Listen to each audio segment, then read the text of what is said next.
welcome to the Vintage Machine Shed channel. In the past number of videos, we've been focusing on some tractors and equipment. In this video, we're going to show you this old barn where some of this equipment is stored in. We're going to do a walk around to the barn on the exterior, then we're going to go on to the inside and show you some of the hand-hewn beams and how it was constructed and some of the changes over the years. And then we're going to show you some of the equipment inside. And then finally, I'm going to show you a few of the artifacts I found laying around outside the perimeter of the barn. But before we get started on the tour, I just wanted to say a big thank you to everyone who had subscribed. We finally made it to the 1,000 subscriber mark, and I greatly appreciate all of you who have subscribed and are watching these videos. We're going to do a walk around to the barn, and I'm going to talk about it and point some things out as we go. First off, I don't really know the age of it. I talked to a old-timer that used to live around here, and he thought it could have been built in the early 1900s, but he really didn't know for sure. The main body of the barn is 32 foot wide by 48 foot long. Then it has a lean-to addition on it. The lean-to part of the barn is about 18 foot wide, and then 32 foot the width of the rest of the barn. And there's a milkhouse on the end. I'm not sure if the lean-to originally was constructed with the barn or not, if that came along later. We'll keep walking around. Another view of the lean-to. Get to my junk in the backside here, but if you see, there's a cement pad here, and there was another lean-to off the back here. When I moved here, probably about 35 years ago, it was in tough condition, and I had young kids then, and I didn't think it was safe for them to be around it, so I tore it down. In hindsight, I wish I would have rebuilt it, but anyhow, here's part of the old cement slab yet, and there was like a knee wall over in here where this dirt is, and I tore that out after a number of years. I do have an old aerial view showing kind of the roof area and a little bit of the backside. I'll dig that up and show that to you in a minute. Here's a view of the building extension coming out of the south side of the barn. This picture was dated 1982. And it's really not a lean-to, it's just a part of the barn that comes off to the back. And then it's only sloped on one side, and then it's straight up and down on the other side of it. That was about 18 foot wide by 30 foot long. Now, looking at the foundation, when I moved here, I did patch in a little bit. I built a form. At one time, I don't think these cement blocks are original, but I really don't know. Some do look a little newer and older than each other. It originally sat on, and still does, on a rock. You can see part of the old beam beneath here. These blocks here looked really old, and maybe they could have been original. I don't know. Or it may have only been sitting on these stones. There's another stone back here. And you see there's an old silo base. It looks, I never actually measured it. It looks to be 8 to 10 foot in diameter. And from the old timer in the area, he told me this used to be a wooden silo. I think he said the height, but I don't remember. And that was torn out at one time and actually moved to another farm in the area. Sidewalls are, for the most part, 16-inch tall. And then roof slope, I think, is a 7/12 pitch, and that goes up at least another 8 foot. This large door on the front here was not original, neither was this other little door. So I added this large door about 5 years ago. Here's a couple of pictures I found when I started putting that large door on the end of the barn.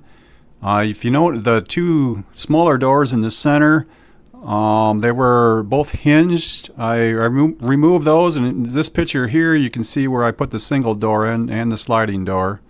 The grass and the cement here, this grassy area here was sunk down about 18 inches. I built that up. Here you can see where the original grade was, and I moved that up about 16, 18 inches to the bottom of those existing doors in this picture.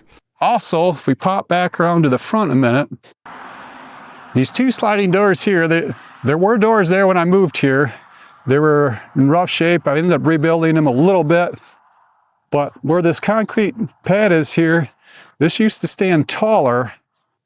And I ended up knocking that down. The doors were kind of goofy on the bottom, so I actually extended the doors a little bit and lowered this all down. There was all kinds of rocks underneath here piled up. This picture here shows the extension I originally put on the door after I lowered that grade. The door to the left is where I recovered it just in 2020. And then on the lean-to part, I believe that was a sliding door too. I don't remember 100% sure now. But I made a new door for that as well. I think it was 23 years ago, I re-roofed this pretty much all by myself. It had 2 layers of asphalt shingles on it, then had the original cedar shingle layer under it. I pulled all that off. I did have some help stripping it a little bit on the backside, but there's 20-foot pieces of metal up there. I dragged all those up and screwed it down. So here's an old picture showing the 2 asphalt layers on top of the cedar shingles.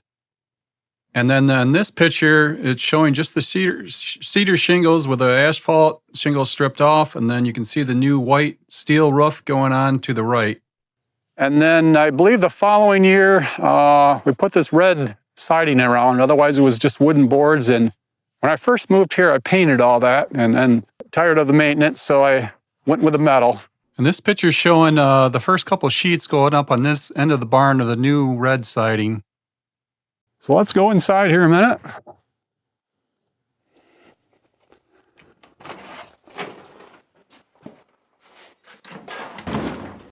I decided to open the sliding doors on the barn. It'll let in some more natural light. There's just general purpose lighting in there right now, so this should help us see things better. So this barn was made from hand-hewn beams. You can see the axe marks in here. So these were all chopped out of a solid long piece of wood, and it's put together by these wooden pegs. There's notches cut into here. You can see a gusset for the rafters. And you see the rafters, those are only 2x4 rafters, but they're a true 2-inch by 4-inch instead of the 1.5 by 3.5 you see nowadays. And if you see that beam up there, I'm going to try and get up there and eye it out with a camera. That is a 48-foot long continuous beam chopped out of, well, obviously one piece of tree. So it's pretty incredible how they did that. It's about a 7-inch square piece of wood. Let me get up there and try and get a closer view of it. Well, here's a little bit better view. I can't really get up too much taller here. So you can see how far this beam is, and it looks really straight from what I can see. It goes from one end of the barn to the other, then it's held up by these gussets. The main gussets are also hand-hewn, and then you can see the support gussets holding them up to the 7-inch beam. They are saw cut, as well as these diagonal ones here.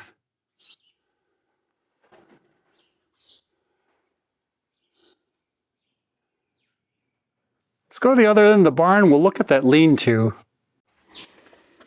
We're going to go up these steps to get into that lean-to. Now, I've built and rebuilt these steps and moved them. This is the third time these steps were removed over the years from changing just changing the layout of this barn.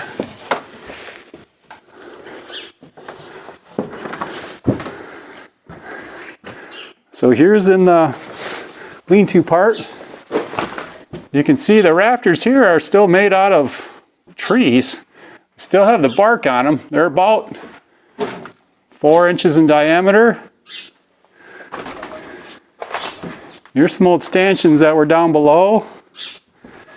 And you can see the gussets on here. The main gusset is also a hand chopped beam. Side supports are sawn. It's the floor here. I realize it's pretty dark in here, but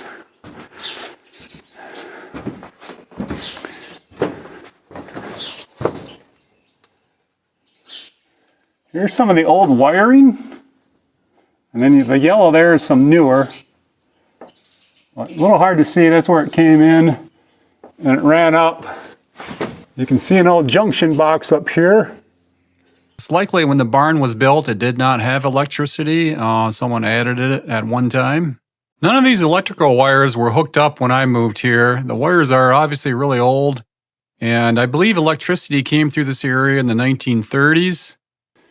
Here is an old lightning rod that was on top of the barn. I have another good one I saved. I think it's in the house, a complete one. But here's just another view looking down all the way across. If you see this white beam and the brown beam together, I'll explain that in a minute, what I did there. So now the floor of this barn, if you can see where the concrete transitions here, this is a little newer. And this is, I don't know how old this was. This could have been from the 70s or 80s yet, but where the newer looking concrete is, when I moved here, that stepped down about 10 inches. And eventually I wanted to utilize the storage area better. So I put some sand in there and we added about 4 or 5 inches of concrete. But I don't believe this floor was originally concrete at all. If you look at the main base beams here, now these are close to, I don't know, 11, 12 inches square. You see these pockets notched out here. I believe they would have had cross members going across the floor and then probably one by 12 boards or so creating the floor. Both sides of the barn have that on there. Now the cement was here when I moved here. If someone knows more about aging these barns, please leave a comment. I'm really curious to know on the history and the construction of these a little better. So I don't believe the concrete was original at all. If you look, you see this transition here. I originally, there were 2 smaller doors on the east end of the barn. And that step down, I was able to drive a piece of equipment in here yet.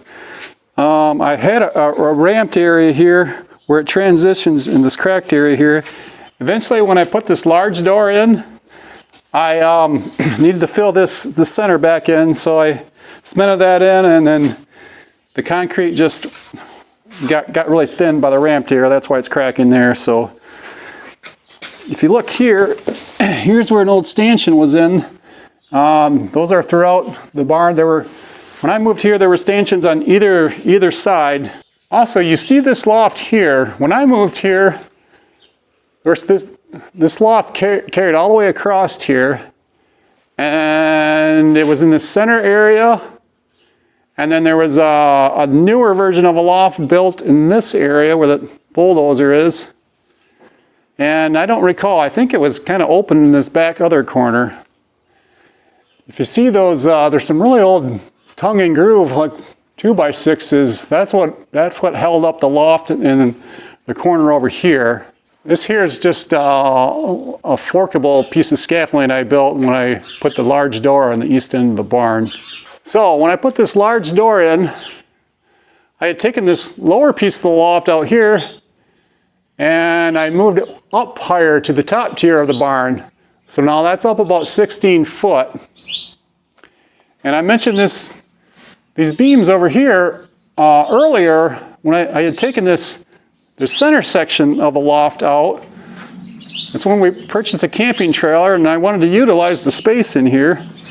So I took the center of the loft out and I wanted a clear span. There used to be a vertical beam going up and down here. So I took the lower white beam out, and that was whitewashed at one time. And that's about a 11 inch, 11, 12 inch, both those beams are.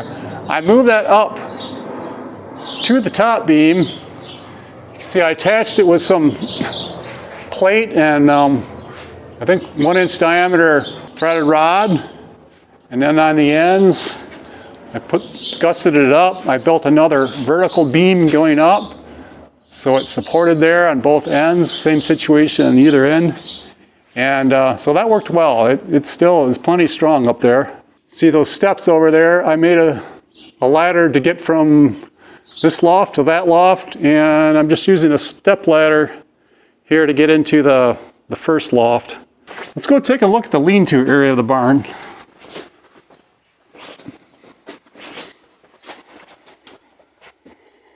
It drops down about 3 foot, 2.5 maybe.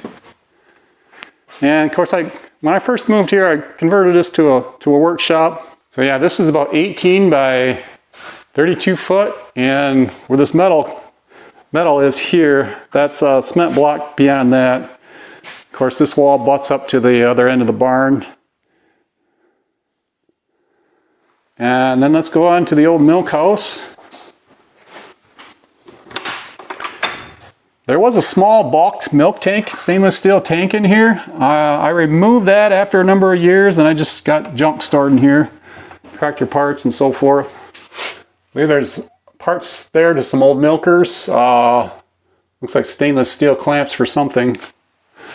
There used to be a sink in here, which I still have. It's up in the loft. Here's a picture of the Milkhouse sink. It's a pretty neat old sink. Note the soap holder in the center of the sink. I had plans of putting this somewhere else someday, and well, maybe it'll still happen. Got a floor drain in, and it's a nice decorative steel grate for the drain. Originally there were fuse boxes in here. I took the fuse boxes out and installed a more modern circuit breaker panel in here. Also, if you look at the floor, there was a gutter in here as well. So I don't know if they milked in here at one time as well. There was an old vacuum pump mounted on the wall. One of the previous owners stopped back one day and wondered if he could buy that off of me, so I sold that back to him. There were pigs in here when I moved here. So in 2020, I cut an opening in here for this door. I had to chisel out some of the concrete. There was a beam down across here, so I chiseled a bunch of that out. There was a short wall here. It was not cement blocks. I refastened the beam so it couldn't spread out. It tended to spread out. Put some more reinforcements up in the corners, and I attached a steel beam in the center here, and I fabricated another door in here as well. Here's part of the beam holding it up, holding up these whitewashed beams here. Now these are all do have the bark removed from them, but they are still old logs.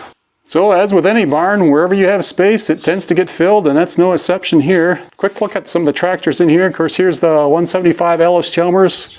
That was in one of the traction booster videos. Here is a 2-bottom number 70 plow Ellis Chalmers. That's what we pulled behind the D15. And then here's the 3-bottom 80 series plow. Because I have an old Case 530 backhoe. In the corner there is, you can just kind of see the top of it, a Case 450 dozer. And if you watch one of the earlier videos, we had an Ellis Chalmers all-crop 72 combine. Of course, I have some parts on the shelf up there. There's a old McCormick hammer mill up there. My brother-in-law restored. I may try and put together a video from some clips I had in the past. We'll try and get that out too. And then back to this loft here, I mainly have tractor parts stored up here. And the very high loft, there's some lumber up there and a few other miscellaneous parts as well. Down here's a 50/50 Ellis Chalmers. I may be selling this when I get the white tractor. I have an earlier video. The white's gonna be the replacement for this one. My old snowblower. Miscellaneous parts in the corner. Here's some old leftover beams I had from some projects. I'm saving them for something special. Don't know what yet, but here's an old Massey Ferguson 202 work bowl forklift. This is probably my most used piece of equipment. Well, it doesn't look very pretty. It's actually a pretty solid machine yet.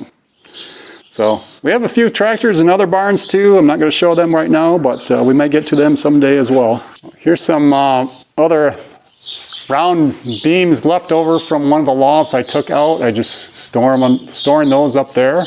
Here are some artifacts I found near the barn. Most of these were around the perimeter of the barn. We'll start out here. Here's a Indian head penny I just found recently. That was maybe 75 feet away from the barn. Have some nails. Some of these were found on the ground. I think someone inside the barn pulling out of some boards. Horseshoe. Found this in front of the barn. I was digging a trench for underground power. Turned that up. And this horseshoe here, I think, was on the east end of the barn. Also in that same vicinity where that partial horseshoe was, I found this pipe wrench. And then a bottle of cattle medicine of some sort was found laying on a beam in that addition that was on the back of the barn before I tore that off. I found that as I was tearing it off. We'll get a closer look at each one of these in a second here. Here's the Indian head penny. It's from 1880. I found this penny just a couple of weeks ago. I was cultivating in the field, and it was right on the end of the field. I was walking by and I just happened to notice this. The cultivator turned it up and it was sitting right on top of the ground. So that was a really nice find. This bottle of medicine here, it has a date on the side of it. 1/8/32, so 1932. It still has the cork on the top. Now there are no contents in the bottle. I'm trying to read what it was. It looks like it says abortion bacterium. I don't know what that means, but it's made in Kansas City, Missouri. That was an interesting find. Again, I found that in when I was taking off the addition on the back of the barn, probably 35 years ago. It was sitting on top of a beam. I was curious as to what this medicine actually was, and so I did a Google search. And here's what turned up in Wikipedia. I'm going to read it directly here. It says, abortion bacterium for animals is a vaccine designed to prevent specific types of abortion caused by bacterial infections in livestock, such as Chlamydia abortus in sheep. It helps protect pregnant animals from diseases that can lead to fetal loss or stillbirths. And then this old pipe wrench. I didn't see a manufacturer on it. You can see some numbers. It's a 14. I'm assuming that means 14-inch. I don't know how to age this. If someone knows more about it, please leave a comment. It looks like there's just a hint of orange or red paint on the handle. And of course the old horseshoes.